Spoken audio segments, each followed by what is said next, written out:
Well, a very good evening and afternoon to you from whichever part of the country and the world you're tuned to Afarmers Media. This is the evening farm drive with me, Jackie Moka Makawa. It's been a while. It's quite a chilly afternoon this today, and I don't know how it is like in your area. Comment on our social media platforms and let us know how the weather is like from wherever you are. And today we have some stories that are lined up for you. And good news is somehow there's a reprieve on the unga prices. Most people have been talking about the price of unga. There's that lady who screamed at Naivas. And yani unga imefika 200 gaki. So today we want to talk about the directive that was given yesterday and the assurance by the Agriculture Cabinet Secretary Peter Munya, saying that we should expect the flour prices to go down in the next 2 days after Kenya and Tanzania struck a deal. And we want to talk more about this, and we have our guest lined up, Robert Makio. We'll be getting in touch with him shortly to find out what is his take on the importation of maize. Could it create a lasting solution? And are we overlooking? Like, should we celebrate? Is it a reason to celebrate that we finally have a reprieve? And who could be fooling who? Like, is it the maize milling companies who are waiting, or is it that they just work on easy come, like they wait for the maize to come for them to produce flour? Like, they don't have stock to last us, let's say, like up to 3 months. So we'll be discussing more on this. I'll try to get in touch with Robert. But as I get in touch with Robert, let's look at some of the things that are making headlines as at this hour.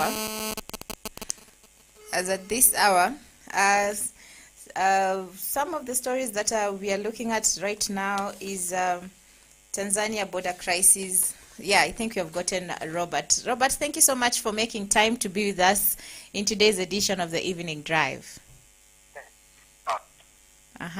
So we have the news that we were waking up today this morning is that finally we could be having a reduction or a decrease in the prices of flour, ugali. What's your take? What's your feeling on that?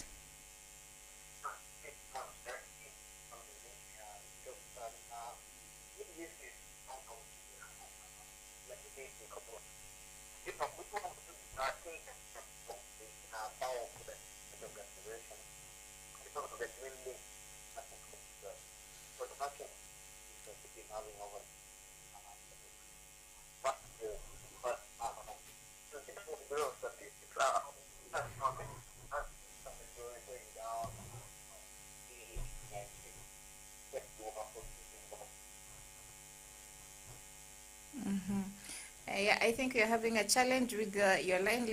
We'll get back in touch with you as we try to fix the line. Probably we'll run one of the features that has been produced by Afarmers as we try to sort the line so that we can have a good conversation regarding this issue, because it has raised a public uproar. Like I said, Agriculture Cabinet Secretary Peter Munya has assured Kenyans that the soaring maize flour prices will drop in the next few weeks following a raft of measures put in place by his ministry to cushion Kenyans against the high cost of living. Munya, while speaking at Namanga one-stop border point in Kajiado on Tuesday, issued a directive suspending taxes and levies on imported maize. This, he said, will offer relief to consumers who have been grappling with hiked prices of one of the basic commodities in the country. As you know, maize is one of the cereal crops that is widely consumed by most Kenyans. They eat ugali, there's githeri. There's a lot that comes from the maize cereal. Even the animal feeds depend on maize. The maize crop. So we want to find out where did we as a country go wrong to us to get to a point where we have like a shortage in this major cereal. Traders have been selling a 2 kg packet of flour between 200 shillings and 250 shillings. That has raised so much uproar. But before we fix the lines, let's have a look at one of these features that has been done by Afarmers. Being told it's being worked on. So what needs to be done? That's the question that we are asking. And in a bid to curb rising prices, the government imposed an export ban in January. And then now they've come again to, I think, remove the ban. And now we have the crop coming in from neighboring countries. And there are so many questions that are coming up. People are asking, what are the other countries doing different that we are not doing? We always complain of climate change. We always talk about high input prices. What are these other countries doing? How come they are not facing the crisis that we are in as a country? And policymakers believed that farmers were hoarding stocks and were likely to sell to markets such as South Sudan. Even as much as we are looking putting a blame on the government, there are also been claims that farmers are probably preserving the maize, the crop itself, as they wait for the prices to increase. And there have also been claims that they are also opting to sell to other countries like South Sudan, which offer better prices. The expectation was that the maize stocks would be made available, easing the pressure on prices. But the price of maize is on a steadfast increase, raising the question whether the latest move by the government could be a possible solution to the upsurge in flour prices and its long-term solution. So that's why we are having this discussion today, to find out, by importing maize, is it solving the crisis in any way? Is it a reason for us to celebrate and say, yes, now at least the prices of unga have gone down? What about the next months, the next years to come? Climate change is here with us, and we cannot deny the fact that, we are facing a crisis. And just by importing, it's not, to me, according to me, I would say it's not a solution. And we need to forge ways, as all of us as a country, not just looking at the government, all stakeholders involved, including farmers, have to take up the responsibility of ensuring that we are food secure, not just today or tomorrow, but even the years to come. Robert, are you getting me? Can you hear me? Yeah. Hello? Can you hear me? Yes, we can hear you, but your line is still not clear.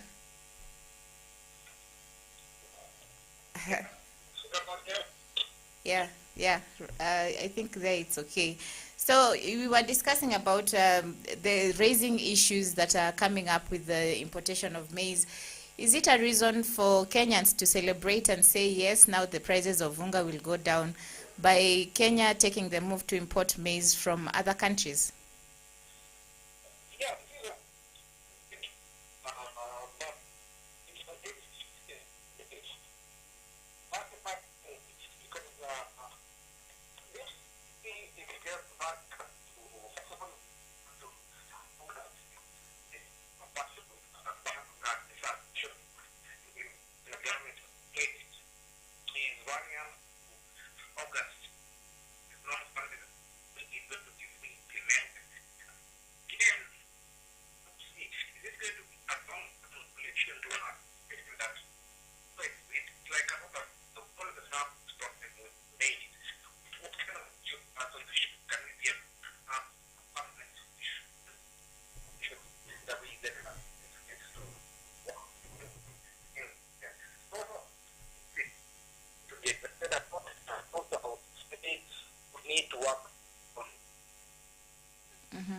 Stay on the line. We'll be getting back to you. Let's have a short feature to see what farmers are doing here in the country. As even we continue with this discussion, let's have the interaction going on all our social media platforms at Afarmers on Twitter, Facebook, Instagram, YouTube. Let's have your opinion. What's your take regarding the ongoing food prices and food crisis in Kenya? We'll be coming to you shortly after this break. Do stay with us. Wewe ni kijana unayetafuta ajira au chanzo cha kipato?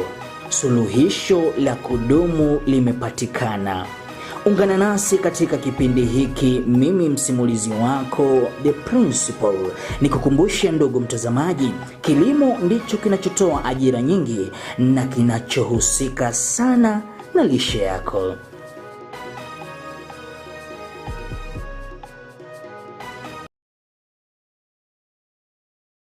Je, wewe ni kijana unayetafuta ajira au chanzo cha kipato? Suluhisho la kudumu limepatikana. Ungana nasi katika kipindi hiki, mimi msimulizi wako The Principal. Nikukumbushe ndugu mtazamaji, kilimo ndicho kinachotoa ajira nyingi na kinachohusika sana na lishe yako.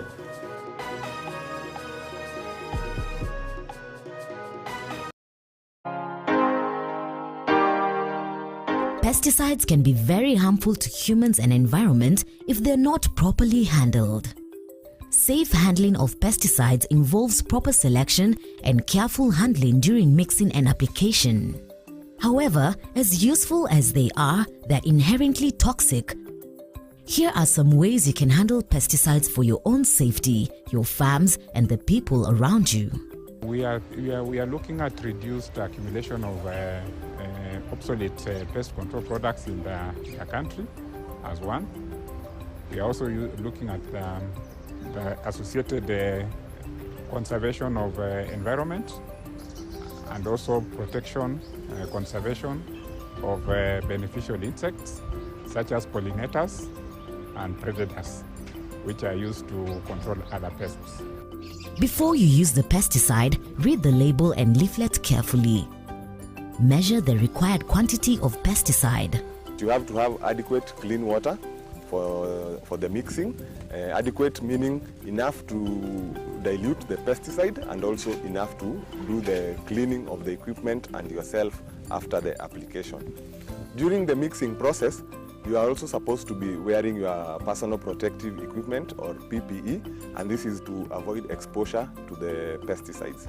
Applicators and handlers need to wear appropriate personal protective equipment specified on pesticide product labels by pictogram.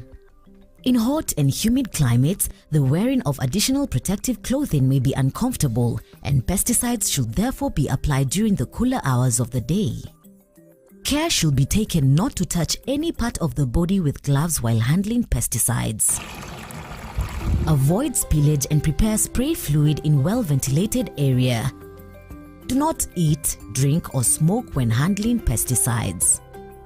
Check the spray equipment before use for any leakages and accurate delivery of spray solution. The nozzle should be directed to the side, away from the body. This prevents applicators walking into the spray cloud or recently sprayed foliage.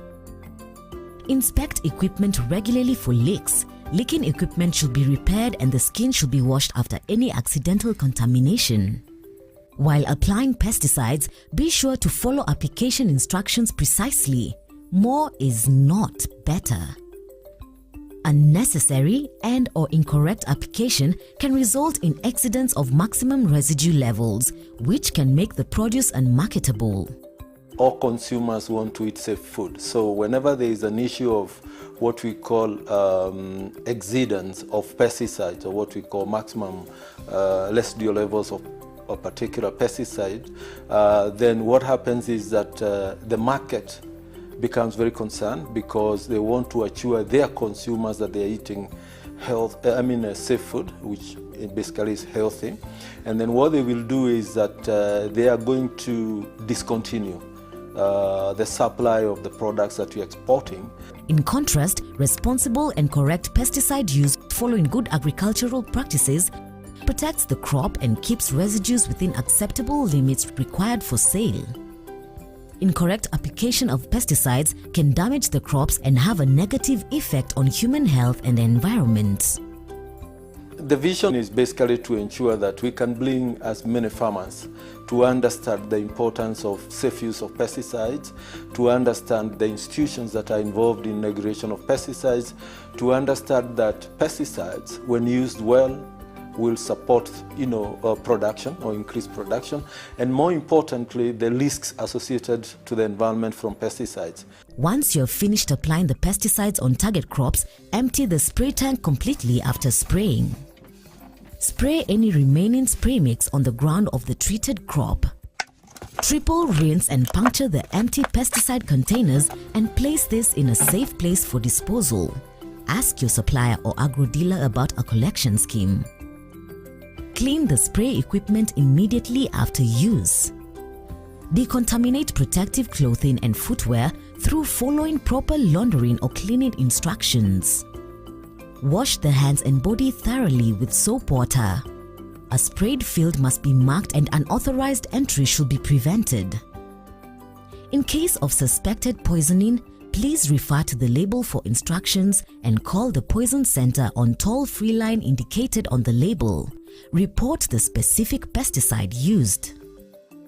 Mishandling pesticides could have adverse effects on not only plants but also humans and the environment.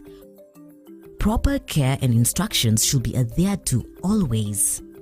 Farmers are advised to attend available trainings on good agricultural practices and pesticide use within their counties to ensure safety while handling pesticides.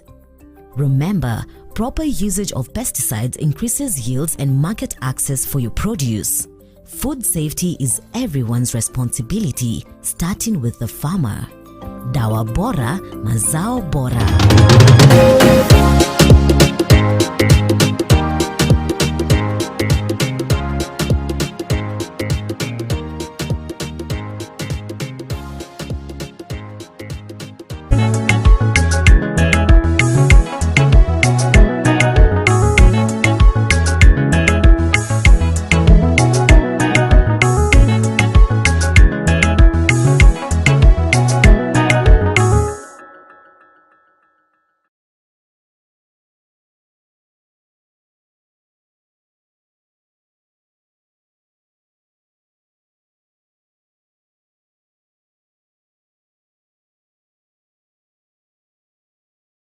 Follow us on our social media platforms to learn more about safe use of pesticides.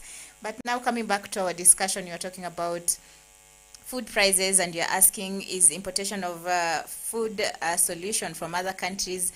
I think now we've found Mwakio, we've fixed the challenge that we are facing. Mwakio, can you hear me? Can hear you loud and clear. Ah, nice. So I think we should start from the top again.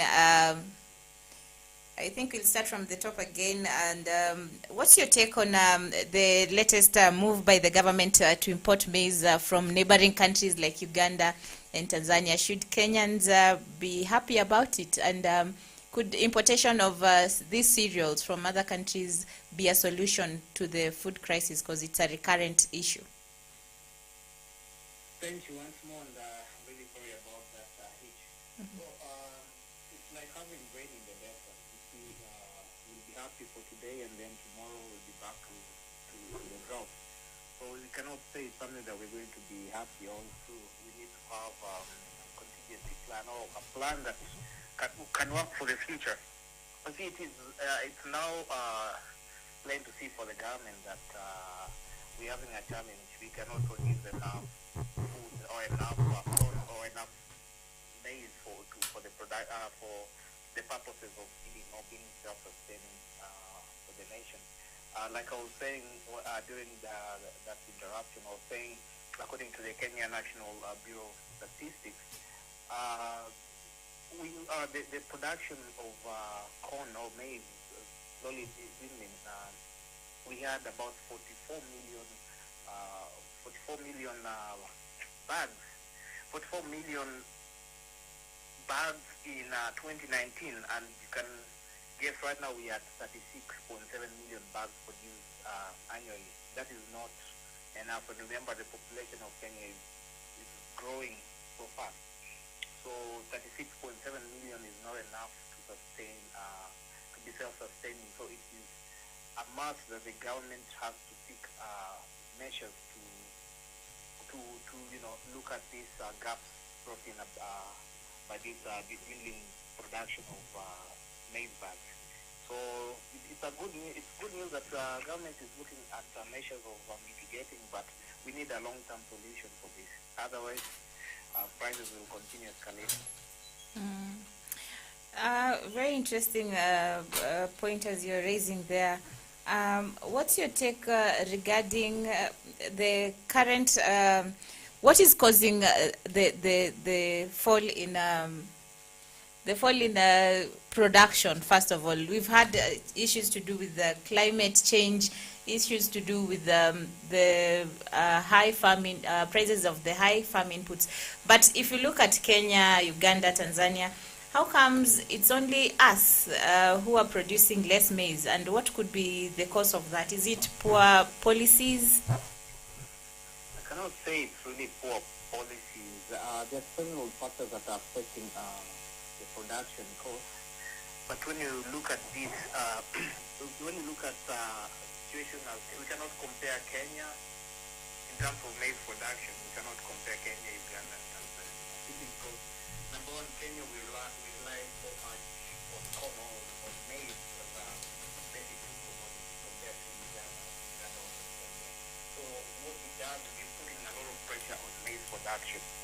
So what does that mean? We have a higher demand, and we also have that demand supply economy that go with it.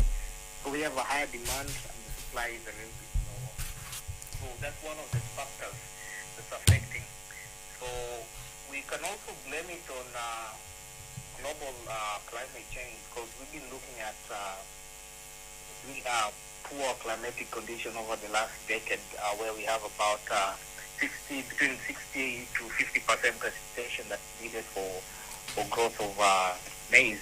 That's according to Food and Agriculture Organization. But again, we also look at government policies. I mean, why do we have high taxation on farming inputs, like fertilizer, like even importation, the import duties on grains, So fertilizer prices, look at fertilizer prices, look at even seed prices, which is going up. So those are the little things that are actually causing the price of maize or the price of grain to be higher in Kenya, and also coupled by the fact that there's a lot of demand. The demand surpasses the supply. So every single day, Kenyan family will need to eat ugali, and then all Kenyans eat ugali like almost every day of the week. So with that kind of demand and the supply is actually lower, we'll actually import from other countries. With you on that, Waki, are you trying to say Ugandans and Tanzanians don't eat a lot of maize? And why are they planting? Is it they're planting for export? Not like they are planting for export per se. I mean, corn. I mean, people everywhere in the world they take corn. They eat maize. Even in West Africa, I've seen people eating maize. But it is not as staple as the way we eat ugali. You see, like in Uganda, the same people eat bananas. Banana is staple there. And Tanzania have several types of food that they are eating. In terms of that's a cultural perspective that I'm looking to it in terms of demand supply curve.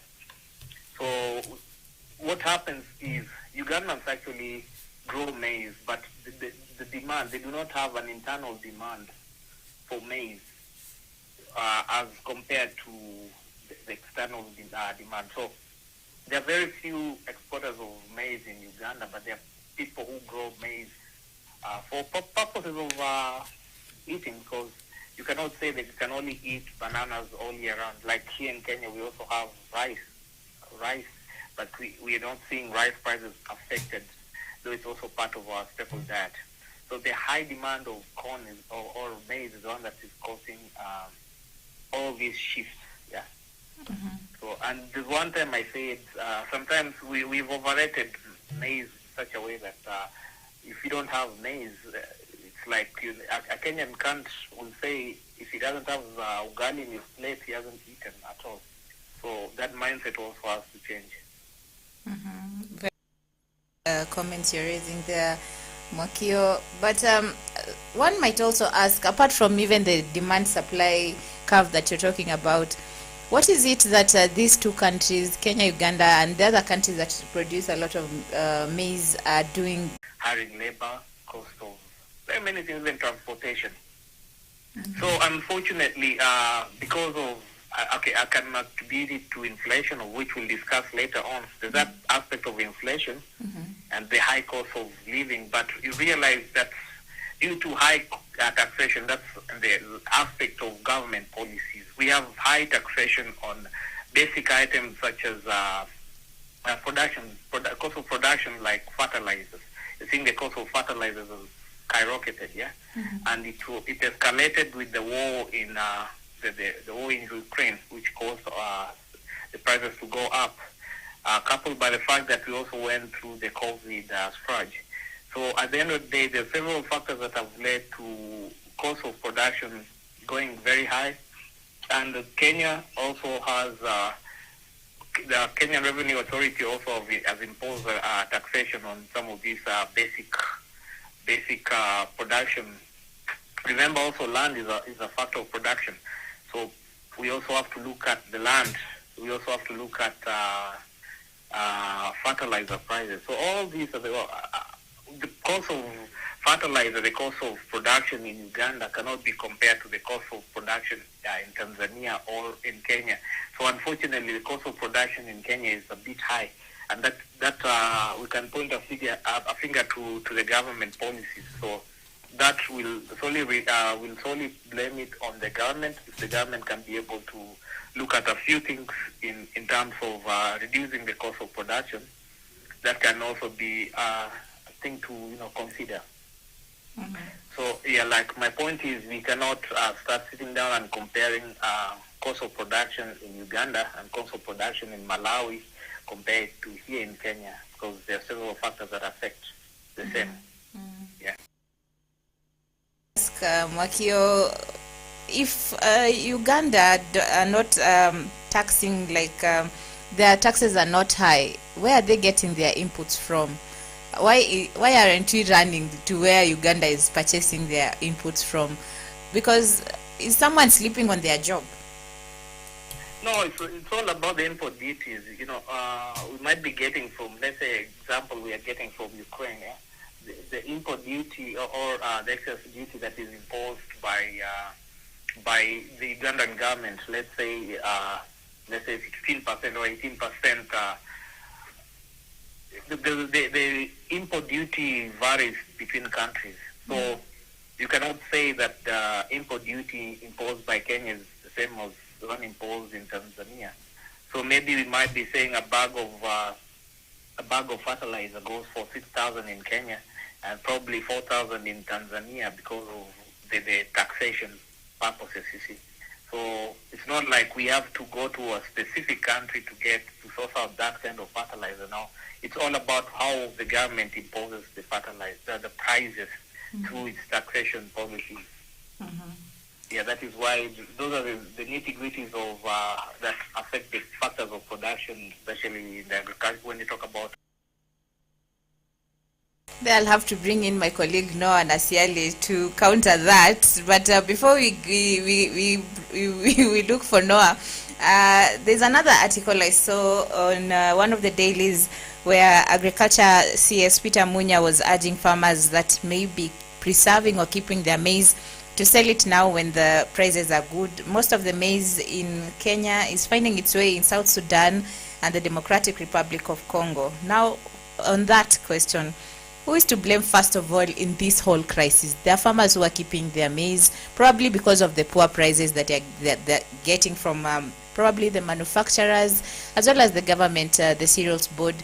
Who is to blame? Is it the farmers hiding the maize, or who is to blame, in your opinion?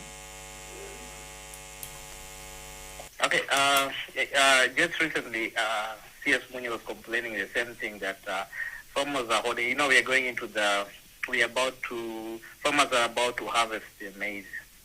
So probably later on in the year, we'll be having farmers harvesting their maize. So they're looking at a situation, if we hold, we'll be getting better prices probably later on.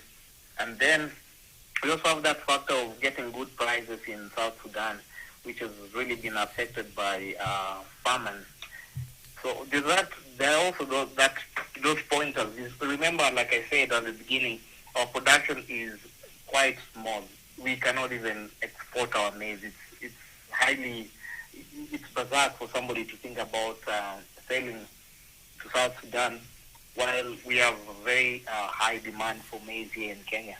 And remember also the CS, the Cabinet Secretary for Agriculture, has said that the prices will go down. So anybody who's hoarding, or the local farmers who are hoarding, are the ones who will finally come out and say, we have stock and our maize are getting spoiled in the granaries. It will be to their disadvantage, because the prices will be going lower as we progress through the year.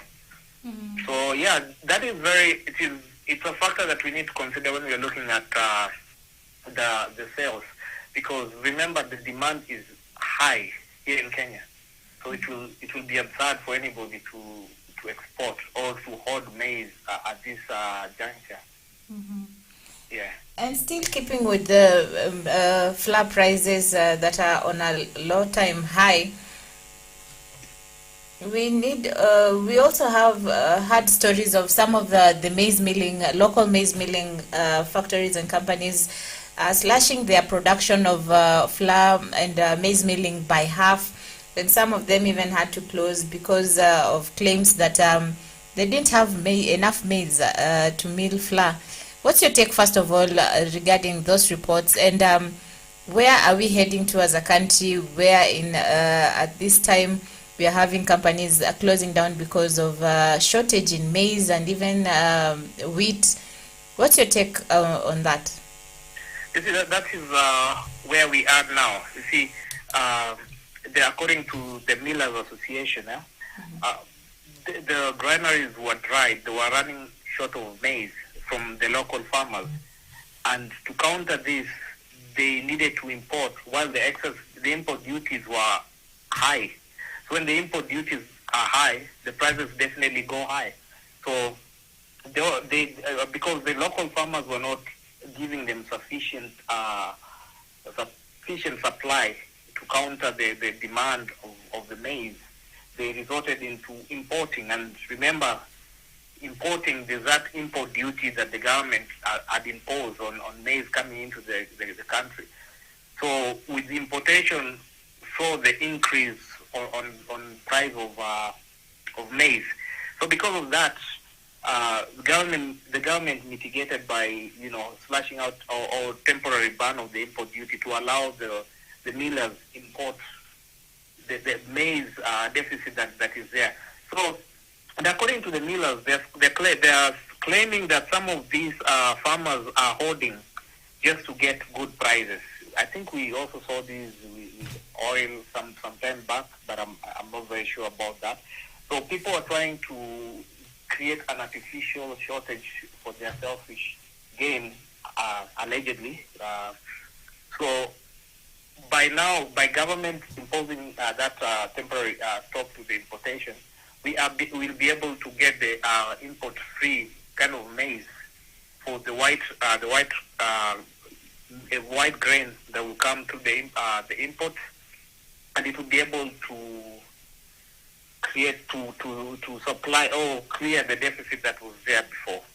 So I think the move by the CS is quite a good move, and I hope we don't have such a thing happening in future. Mm-hmm. Yeah. Let's pray so too, that we won't end up importing most of our foods from other countries. But that brings me to the question of why is it that then most farmers, even you Makio, I know you're not doing maize, you're an aquaponics doing, I recently saw you doing aquaponics, your arrowroots. Why is it that most people are shying away from planting maize? And what's your take on what's your point on people diversifying? Should we only depend on maize as a crop that gives us flour and other kinds of foods? Yeah, why not? According to food. Are you first a maize farmer? You're running away from my question. Okay. I can say like I'm a large-scale maize farmer. Probably I might be doing it for, the roast maize that I eat maybe in the evening. But I won't say I'm a maize farmer. Why have you shied away from maize? Okay, maize. I'll talk about maize in terms of the input that goes in with maize. First of all, for you to be a big producer of maize, you need vast land, and also other few things like what you consider when you're starting maize farming. Land, you're looking at land, you're looking at the cost of production, you're looking at market, storage, etc., etc. You see, like probably where I am in Kitengela, I wouldn't say I'll be the best kind of maize farmer, because number one, I haven't done on my good research on where I can be able to sell my maize. Probably there's a mill around there in Isinya, but I've not done my proper research. But I look at diversifying, or trying to come up with short-term crops that can be able to get me the returns that I so need. So basically, when it comes to maize farming, I won't be the best farmer. But I've tried maize aquaponics, and I've seen it doing so well, but not on a large scale production level, because of a few things like the depth of the depth of the root of maize for aquaponics. But it's still under research. What we've done is, like you said, I've tried so much on cassava, and cassava is doing well. We've done the cassava aquaponic in West Africa, and I've seen it doing well. So what we need is diversifying, because we were born and we found ugali, but why can't we try to diversify and try to see if we can come up with an alternative? Like I remember I was eating in Uganda where Museveni says instead of eating bread, let people eat cassava for breakfast. That kind of that kind of a talk. Yeah, instead of eating maize, you can be able to eat cassava. That's cassava, ground cassava. And cassava is nutritious. It's also a drought-resistant kind of crop. Doesn't need a lot of work So when we educate the masses or the population, and we tell them, sometimes this culture, we need to change the culture of how we perceive things. We'll get the same kind of nutrition from other things like cassava, or even viazi tamu. What do you call viazi tamu? Sweet potatoes. Sweet potatoes, yeah, like sweet potatoes. Things that we can grow instead of just depending on meal. Like, for example, right now you go to the market and buy cassava and take it and grind it. You see, you'll get ugali, or not even cassava, millet. Why can't we have millet and have it as an alternative to ugali? Don't you think millet is more nutritious? Like my grandmother can tell me. You see, those are the details that I talk about. When it comes to culturally diversifying things. Very interesting. Yes. Yeah. I remember staying in West Africa, and the staple meal that was rice, and the 1 week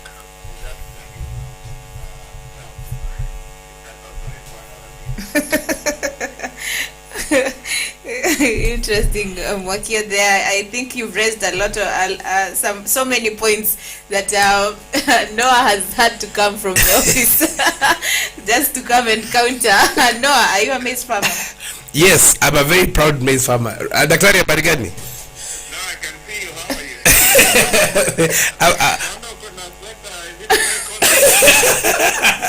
No, age is catching up. The cold weather. And it's hot. I hear it's very hot there. It's actually raining right now. Oh, really? Yeah, it's raining, but the weather has been perfect for Kisumu, which is known to be very hot, but it's actually cold. Let me ask you, just to follow up on the discussion is, do you think Kenyan farmers will ever break even? We just started that topic, and I went ahead and say the only way you can stop that is changing our culture first. You know. Eating the food we eat, yeah. Yeah, because we cannot just depend on ugali. Why do we have all this like the moya rice? We have moya rice. We have ahero rice. Why can't we like say, okay, when we have a shortage of maize, why can't we diversify? We go, people now look at maize, like things like rice, look at things like cassava. You know, that's cultural. But now, you know, we are so much built like robotically that we know we have to plant maize. You know, this is the period for planting maize. We'll be harvesting maize. You know, it's a cycle. Now we are caught in between the problem that is brought in by the cycle. For example, now we have climate change. We have global climate change affecting the production of maize. Like according to FAO data, like this year alone, we've had 60%. You know, 60% of the intended rain that was supposed for the intended long rain season. So that affects the harvest of maize at the end of the year. I think that's very true. The other question that I have is... No, wait, before you go to the other question. No, I have a burning issue. Wait. No, you cannot ban in studio. Yeah. No, I just wanted, just probably something you can think about as Jackie's asking a burning issue. You need an extinguisher. Do you think we should amalgamate land? Why not? We need to amalgamate land. We also need to diversify. And also do crop rotation. If I'm to add that. Okay, interesting. Jackie, you can start banning. My burning issue, Mwakio Noah, is when you're talking about changing our eating habits. Noah, unaweza kaa bila kukula ugali? By the way, come to think about it, that is a very painful thing, because even when you go across the border, why we are suffering because of maize is because for them most of the maize they grow is actually for animal feeds. But now they substituted this other thing. So I think, as Dr. is saying, I think it's very important to diversify and ask ourselves, because I mean, you've never had somebody who has died because they did not eat ugali. But ugali is ugali. It's just unique. Not overrating. What year you've been to different countries, and the reason why you still come back home is for you to eat ugali. So let me ask you a question also. I have another very burning issue here. So apart from ugali and cassava and the rest, do you think that if we adopted to GMO in production, better quality seeds would solve our problems? That's absolutely very true. But that's a very important point to note. And actually, FAO has actually recommended that we even look at GMO, because it might be able to assist us, especially when it comes to effects of climate. If we get a drought-resistant variety of maize and be able to have it within stipulated period, why don't we go for it? You know? Do you think we are ready for it? We are ready for it. We are. In fact, I think there's a bill that was supposed to pass to regulate the GMO. If I'm not wrong, that was a thing 2 years ago. I don't know if it's the same one that was meant to create the national biotechnology something. Yes. Yeah, I think it is, because the NBA is now in session. Anyway, that's a very interesting discussion. Yeah, it's very important because you know, the problem is this demand is too high. Demand is extreme, and when you look at our production levels, they're going down. I mean, it's worrying. You see, if we had like 44 million bags in 2019, yeah. Though 2020 all the way to 2021, we have that effect of corona, and then right now we're getting into this issue of the crisis in Ukraine. Mm-hmm. And we are looking at, we are actually at 36 million bags, and according to a projection by Kenya National Bureau of Statistics, we'll be looking at, in the next 5 years, we'll go down to up to about 32 million bags. That's not enough to feed a population that is growing. You know, the population is growing, but our production levels are going down. That's one reason that we need to get worried as farmers, as economists, and as planners. Now that brings me to the question of what technologies or what adaptations can farmers, would you propose for farmers to take up for us to increase our maize production? No, I know it's just for greenhouse farming. And No. What technologies would you Yet to see advise? that greenhouse, greenhouse maize farming. For me, I think it's what you've said. I don't know if it's culture. I don't know if it's myths that Kenyans have to survive on ugali. But I think we have to start diversifying very fast. I mean, we're in a situation where not everybody still eats ugali, but still ugali remains like our key.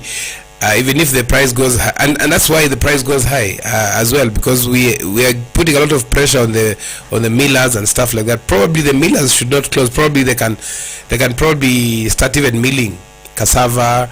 We've seen a lot of improved cassava varieties as well, and I mean cassava has more nutrients. It's just that ugali you get full faster. So Not faster.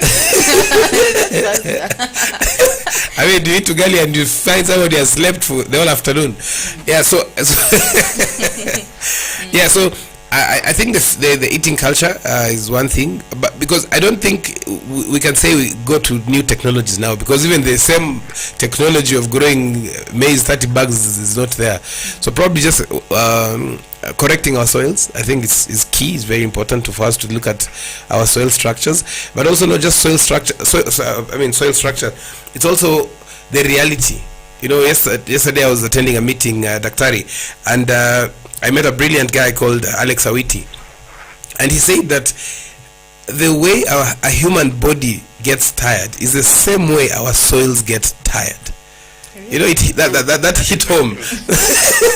that hit home like a thunderbolt. You know, because I was like, oh yes, it's true. So what do? You sleep.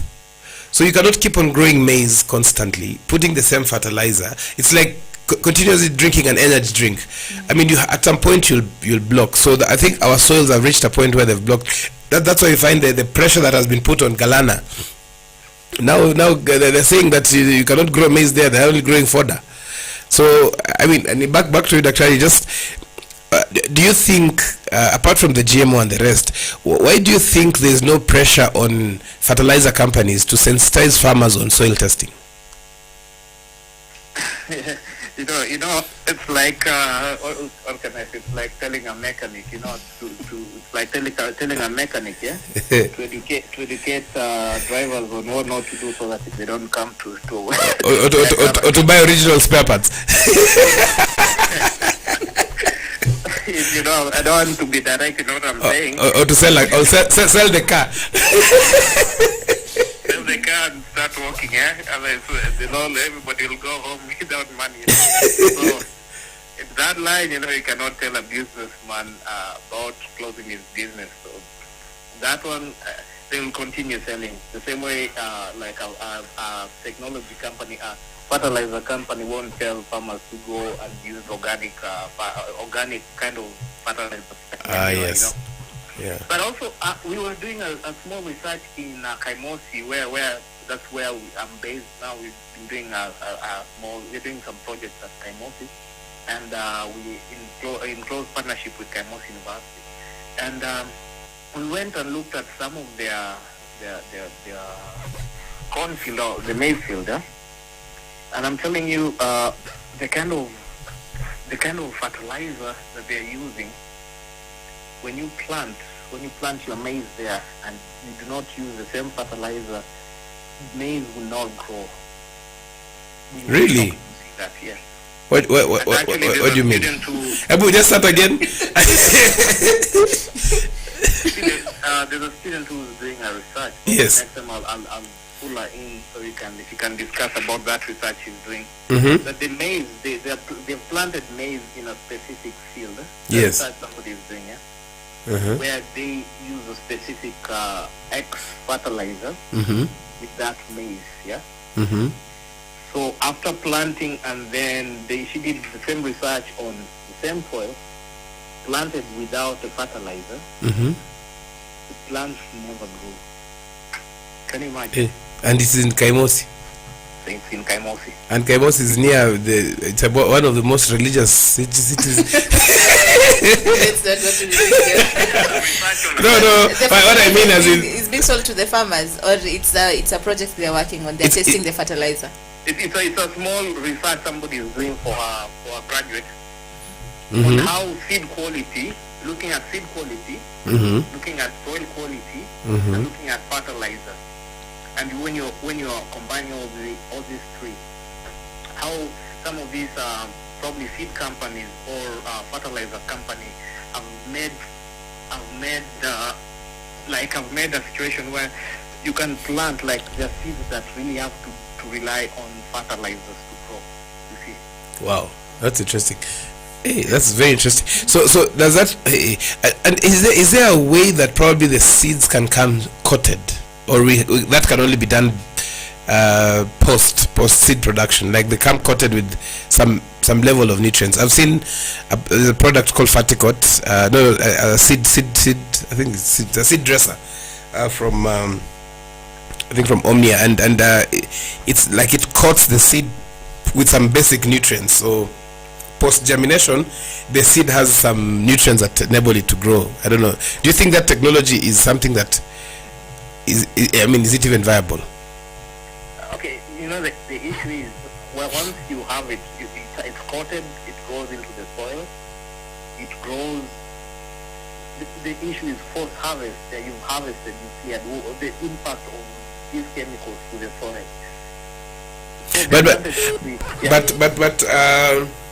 So somebody might argue that people have alcoholic drinks and they're not as are they as harmful as a seed coat for maize seed? I mean we're looking at for me, I'm arguing from a realistic point of view.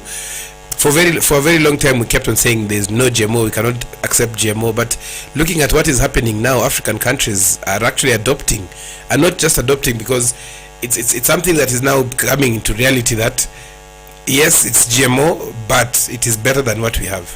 So coming back to that, is there a safer way of processing these nutrients, post planting?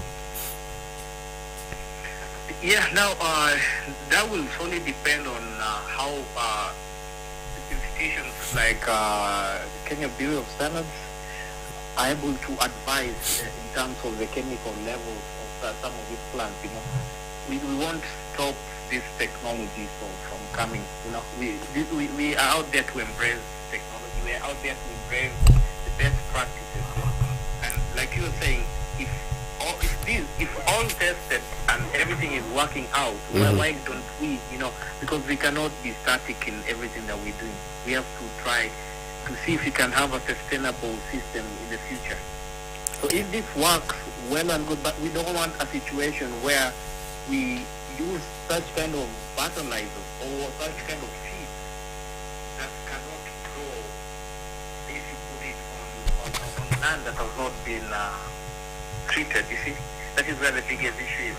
Like there's some kind of seeds that cannot perform well when you use manure than fertilizer.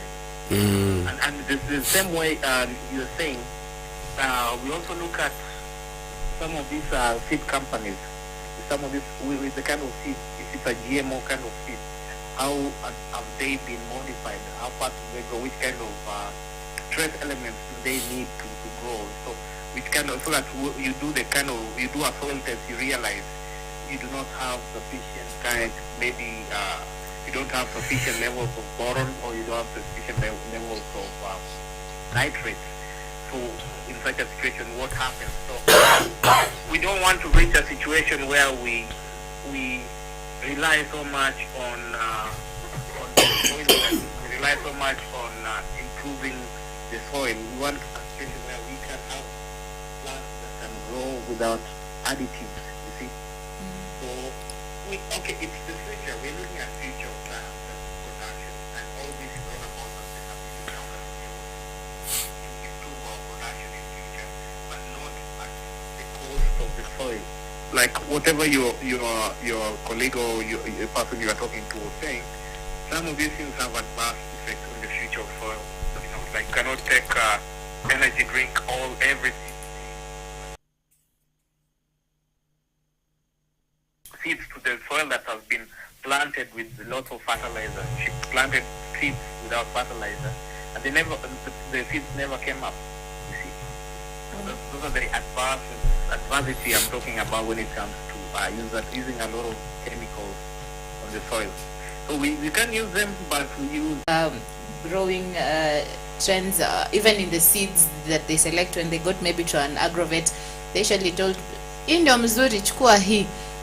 What avenues are available for farmers to get information when it comes to just the idea of maize farming, and what can you propose? Where can farmers get this information? No, you've dealt with so many companies and institutions that deal with seeds. You know, there's a lot of hoarding of information. I call it hoarding because this information is being held by most of these farm input suppliers, and we know that what their business models are, you know. So basically their business model is to sell as much seed as possible, as much fertilizer as possible, as Dr. Ria said, but they're not looking at one thing. They're not looking at probably, is it possible for us to have more of training so that we have more knowledgeable farmers, but what does a knowledgeable farmer pose a threat to? You know, is it against our cash flow? You know, is it against our revenue stream? Sorry. So I think the information is already out there. What is not there is an independent way of actually doing it, or where farmers can be able to access this information. And again, that's what we do here at Afarmers, to be able to make sure that we have as much information as possible that is credible, from credible sources, reliable as well, and also other platforms that are coming up. You know, yesterday I remember I attended the official launch of Mozilla Pocket, where they're actually going to group all the information that is available out there for you to access. You know, and so I remember there's a discussion that was going on, and I think at some point what is going to happen is the fact that it is going to hit home very fast. It's going to hit home very, very fast, that the fact that these companies are continuing to sell.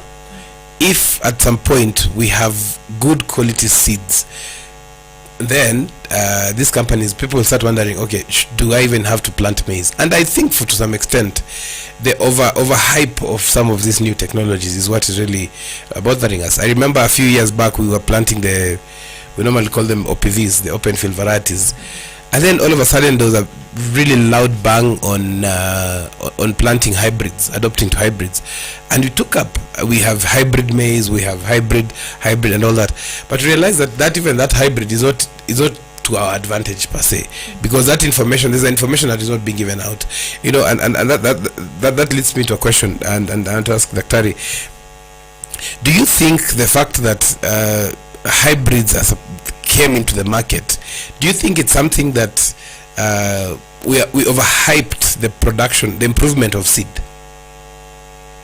Yeah, you see, it's all about euphoria and hyping. You know, number one, like you said, some of these companies are out there to sell. You see, they're out there to sell, and with sale comes a lot of marketing strategy. See, like remember when we have hybrid cars? Nothing short. The hybrid cars we have to produce less. You know, that is it. That doesn't show that doesn't mean that they're fast or they're heavy. So when it comes to hybrids, let's say hybrid varieties, maybe a hybrid variety has one factor that the other varieties do not have, but they hype it in such a way you believe, you know, that's a new near perfect kind of variety, maybe a maize variety, and one or like I've seen it across the continent, or the tomato, hybrid tomato, like I saw it in Burkina Faso. Hybrid tomato is very expensive. So at the end of the day, when you look at what's it with the hybrid that makes it, what is it that you think makes it more special than others? Maybe growth rate is just a bit of genetic modification. Maybe they look at the resistance in terms of resistance of disease, or in terms of growth patterns, or like this new variety that can be able to withstand early blight. You see, So at the end of the day, I believe it's all about being hyped. All these are marketing, and that is the trap most farmers have been caught in, and that's why we want to urge some of organizations or farmer platforms like Afarmers Media. These are the things where farmers can go and get information. Just word of mouth cannot be able to sensitize farmers on maybe which is the best variety, because different varieties come out daily. You see, you can say, remember about the Ken breed chicken or the Corellia chicken which came into the market. Do you realize how much it was hyped? And did it make the other kind of chicken variety any less? You see, so at the end of the day, we look at what makes it different from the other variety, and will it change? Is it going to change? Is it going to change the production, or is it going to change how we're going to earn as farmers? And then, lastly, it's very, very important that farmers get a lot of information, especially in new inventions or new things that come into the market. It's very good for farmers to sit down and become sensitized, because a lot of research have been done, but there's a lot of hoarding of information, so that you only told that in the market there's a variety of seeds that has been put there, but there's this new maize variety that has been put to the farmers there. So farmers are not given information as pertains the research. They have to do a lot of research. They have to give us the test results of how they performed. They give us the failure rates. They give us, those small details that are given when you're doing experiments, so that at the end of the day, when when the product is brought to the market, the farmer have a lot of information regarding this kind of variety that has been put to the market. These days they just put it to the market and bang, you don't even have any information on the kind of variety of probably maize or probably tomato that's on the ground. So there's a lot of information that needs to be disseminated to the individual farmers. I've answered your question. Yeah, you've partly answered it. But when you talk about hoarding of information, then do you think there are policies that need to be drafted to kind of filter this kind of information? And how safe are our farmers when it comes to even purchasing, even if it's the hybrid seeds? Will they know these seeds will require this, and where can they get such information?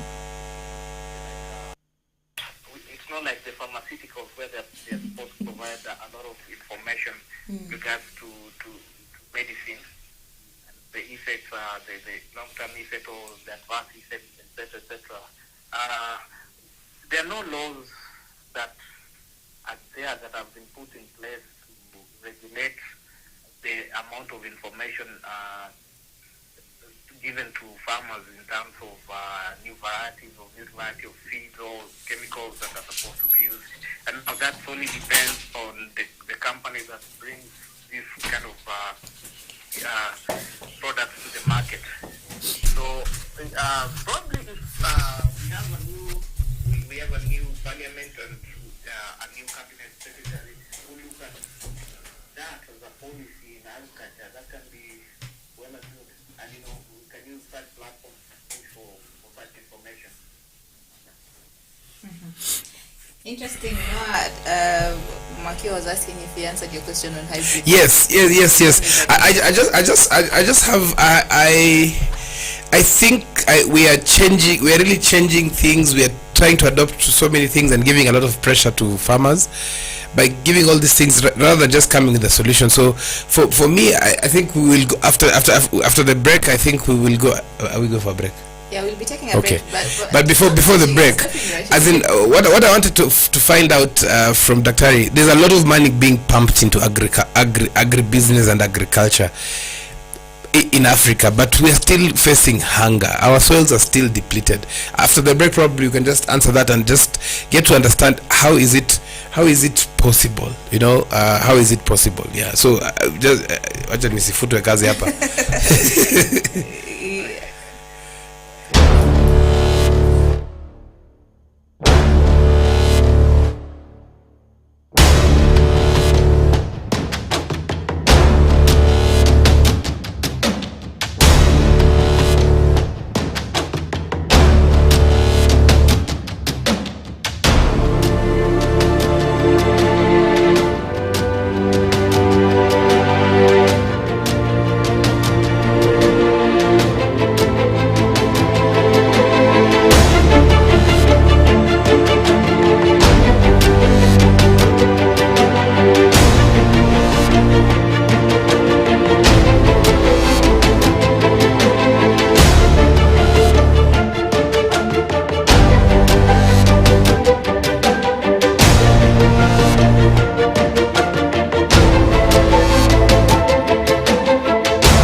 director is just pushing us back without even a warning. Hakuna count. At 35. Anasema tumucheze kama nyinyi. No, Sarah, we'll be your back. But some of the stories that we are looking at, the agricultural stories making headlines. It's good news that Kenya is finally importing maize from Tanzania, but it's still not so good because there's a Tanzania border crisis as it has imposed tough maize exportation restrictions for their farmers. Tanzania has imposed new restrictions on maize exports permit. The compliance with sanitary phytosanitary standards certificates issuance period has also been increased from 5 to 10 days. Requirements for trucks to cross the border has also been increased from 20,000 to 40,000 Kenya shillings. Kenya operates the border 24 hours while Tanzania operates for 8 hours, causing massive delays. Let me ask you, Jackie. Do you think this kitu ya ukulima ni ukweli? Hata nachanganyikiwa sasa. No, because you see, I always get I keep on wondering, is it reality? Is it really true?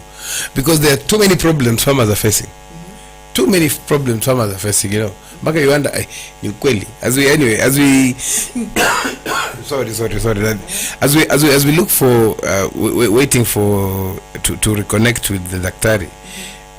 Lazima tuambiane ukweli. How come the country is not able to feed us?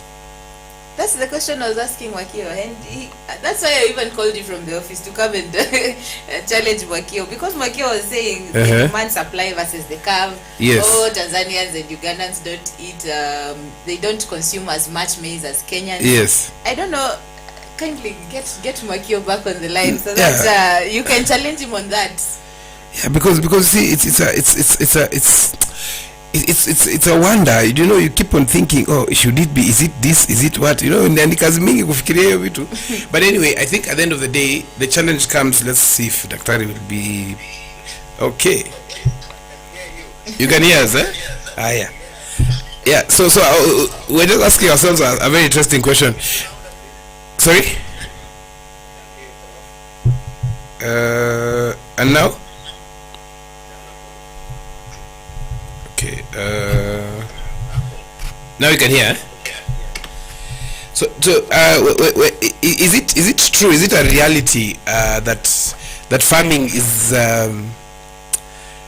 Just say it. You know, there's this new so-called adulthood as scam. Do you you know, they say adulthood is a scam. Do you think farming is a scam? I can't say it's a scam because we found farming there, and but you know, I'm told, I keep on telling my students every time and time over again, people don't realize that it's through agrarian revolution that we have industrialized nations in the world right now. Do you know it took agrarian revolution to have industrial revolution in the USA? People do not know that. So we cannot have countries jump into industrial revolution and, you know, sidewalk the agrarian revolution. That is not possible. We cannot start boasting of having industries and the industries don't have, they don't have a root in a kind of, I don't know how I can explain it to in easier way. But all in all, what I'm trying to say is that farming is not in any way a scam the way you believe. It's only that it's been, we've just overhyped things and we have made it complicated. Like, do you know, like farming is a business on its own, and it has, like any other business, it has a supply chain, you know? Like if I'm to talk about the supply chain of flour, unga, Ugali. It starts from buying the seed, yeah? As a farmer, you buy the seed, you till the land, you buy your fertilizer, you plant. After planting, you probably irrigate, you weed. After weeding, you wait, you harvest. After harvesting, you transport it to the milling companies. The millers also have to mill it.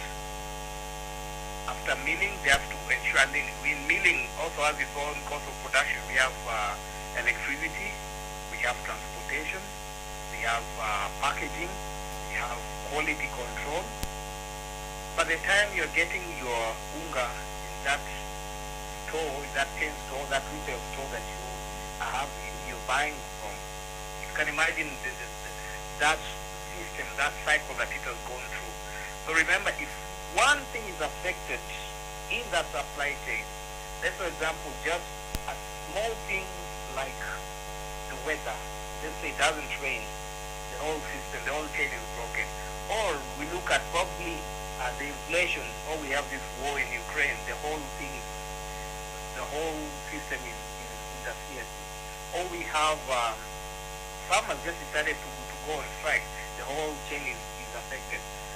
When we have armyworms affecting the land, we have crime. That is why I'm telling you, maize is a very complicated web, and it has several players, of which all these players are interrelated. So at the end of the day, if one of them is affected, the whole system is affected. And that's why you're seeing maize farming is very volatile in Kenya. It has to be handled carefully, from the production to the harvest, to the transportation, to the processing, and to the sale as the final unga. So the government has to take precautions. Otherwise, any small thing affects the whole system. And that is where you will say that it's overrated. No, it's not overrated. Everything is connected to each other. And remember, this is a business. So there are several players out there. And that is why we have so many middlemen. Remember, the middlemen are complaining that the maize farmers are hoarding maize. The millers are complaining that the middlemen are hoarding maize. At the end of the day, the government had a ban on importation of maize. They have to come out and change their own policy. So remember, it's a roller coaster. So the government, whichever government is coming, the next government will take into focus so many details when it comes to maize production, or rather just agriculture as a whole field of activity. That there are several factors that need to be looked at, and carefully, before coming up with a policy, carefully look at all of them, including climate, including prices, including transportation, including policies on taxation, and etc., etc. That affects the final consumer. Now you've touched on something very, very interesting, and I don't know whether to comment it here. Jackie, naona ameshika karibu ni mute hapa. I wanted to ask, the current Minister of Agriculture, the CS, is the one who one faction of the country, of the political divide, has said they're going to inherit him in the same docket. But before we even go into the political, whatever part of the whole discussion, where do you think, if today, Robert, you are given the CS of Agriculture today? I hope the president is listening to this. If today you are given the docket and you are told we just need to lower the food prices, what would you do first? That's why I articulated so many factors that the first three that you'd be like, yeah, we need to do this. Would you import more so that the prices of food goes down? At what expense to the farmers? when you import, you'll be affecting the farmers. When you import, you'll be affecting the farmers. So first of all, look at what is the main cause as to why our production levels are so low. It's going down. You can imagine we are going down in production. We should be going up in our production, but we are going down. That is the first thing you have to look at as a CSO or as minister. And how do you look at that? You look at the cost of production. That is the most important thing. That common farmer, what is affecting his productivity? Is it the high cost of production is in relation to the fertilizers. Like Jackie asked me, Yeah, just speak up, Dr. Just speak a bit louder. sorry, Jackie asked me if the fertilizer is cheap in Uganda, why can't we go and buy it in Uganda? Or why can't we source out fertilizers from other countries where they are cheaper? Or you see, that I told her all these are affected by government legislation and policies. You see, we cannot just say we'll get fertilizer and go and pick it from Uganda and bring it to Kenya. You know, it has to be subjected to the same taxation that every other fertilizer gets. Yeah. So the most important thing, and I'll say it, if you want to boost production internally, you have to look at the factors that are affecting the production. Look at the policies, lower prices of fertilizer, like the Azimio government is saying the lower, even Kenya Kwanza said that the lower prices of fertilizer. If you lower prices of fertilizer, that gives a relief to the farmer. I mean, if you can have fertilizers that go to about $25, that is a relief to the farmer. Now, if you just lowering the fertilizer, you'll see that triple effect that goes all the way to the final product. You see, or in terms of climate, if that climate is the one that is affecting, why can't we look at climate smart kind of agriculture, like use of irrigation? But you see, your CV has already reached where it's supposed to reach now.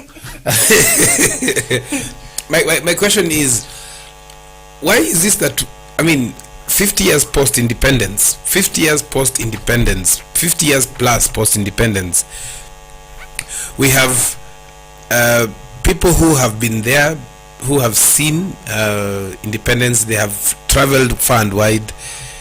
We have seen the capabilities of our soils and the market dynamics. Why are we still failing?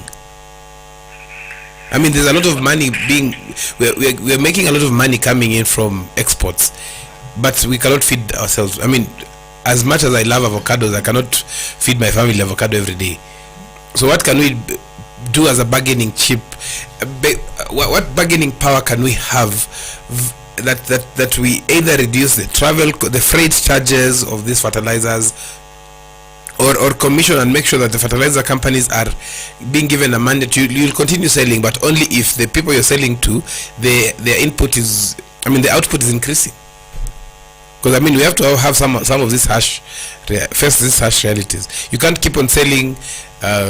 It's like I mean, scooping porridge with a broken calabash. Remember, Noah, that food production or just food. Okay, let me use the word food production or maize production in Kenya is also a business, and there are several businessmen or people with interest in policies. You know, we've not come up with very good policies that can be able to, you know, mitigate, have sufficient production. Yeah, we at the end of the day, we put a lot of policies that affect the common farmer, and at the end of the day, it affects how he's able to produce all the efficiency of production. So at the end of the day, these are things that there are so many things that affected maize farming in Kenya, and if we start discussing them, we can talk the whole day. And at the end of the day, we've seen so many politicians who have been caught in maize scandals, and you've seen so many people who actually are gaining, especially like right now, the government is saying farmers are hoarding, and you know, hoarding is just purely illegal. By hoarding, you just are manipulating the price. Not that they're saying, not that the maize is not there. Maize is there, but there are people who just don't want to supply because they're waiting for prices to go up. That is when the prices, you'll see people dumping their maize. So to counter that, the CS have said, you know, the prices of maize will go down so that any farmer who starts releasing or any farmer who starts complaining about the prices of maize later on, that is his own problem. So other factors that I've really affected maize farming is just the policy, nothing else. Yeah? Policies, that's it. If we look at some of the policies that are there in place, why can't we just say we are zero rating or we're not taxing anything that relates to production in agriculture? That's all. That will make it very clear for farmers to produce without any hurdles. And after that, like the other countries that have tax relief for farmers, but they give you tax relief totally. I'm sure there are several countries I can name, especially in Europe, that give, actually European Union gives tax relief for farmers. You do your farming, everything tax-free. And sometimes the government can come and give tax incentives, yeah, or pay farmers for that matter. Very interesting, very interesting, very interesting there. And I mean, there's some very, very nice comments coming to us. We have George Maiga, who says that, and I see, Dr. you've responded to it. Government is to blame for the cost of production, majorly on inputs, unlike neighboring countries where there's subsidies on the same. I mean, what you mentioned, which is really true. Then we have a shout out to you from Mary Burugu, says, I celebrate you, Dr. Robert Mokio. You're a great mind. That's worth listening to. Hata mimi leo nimeshindwa kuongea. Yeah, but it's, I mean, hata Jackie amenyamaza leo, it's a wonder. Yeah, but really good insights there. I mean, very good insights that we are getting here from you, Daktari, and I think as we are now deep in, we have just started seeing the impact of food crisis, and as much as I think we keep on blaming the Ukraine war and all that, I think we were not ready. We were not ready for an eventuality. I mean, we're in a situation where people are not saying the truth. There are no containers coming now, but what should we do apart from that? How should we be ready, as you mentioned? And Jackie, I'm sorry, but I have to leave. Yeah, thank you. It was really nice listening to you. Thank you so much.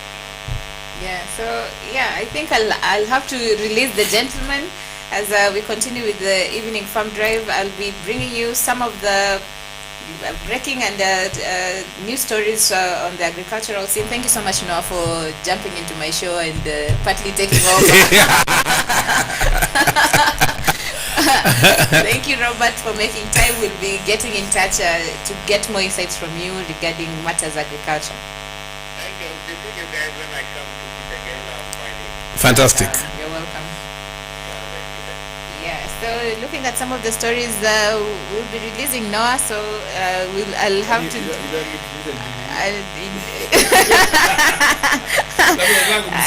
No. But okay, Sawa. Since you've insisted on being here, there's an interesting read that I read on one of the Kenya's dailies, done by Philip Orwa on the Kenya Standard, talking of how the government needs to come up with innovations to divert Lake Victoria waters to the ASAL regions. Do you think it's possible? This is what he says. If well conserved, no, listen. If well conserved, Kenya has enough water that can fulfill her people's needs.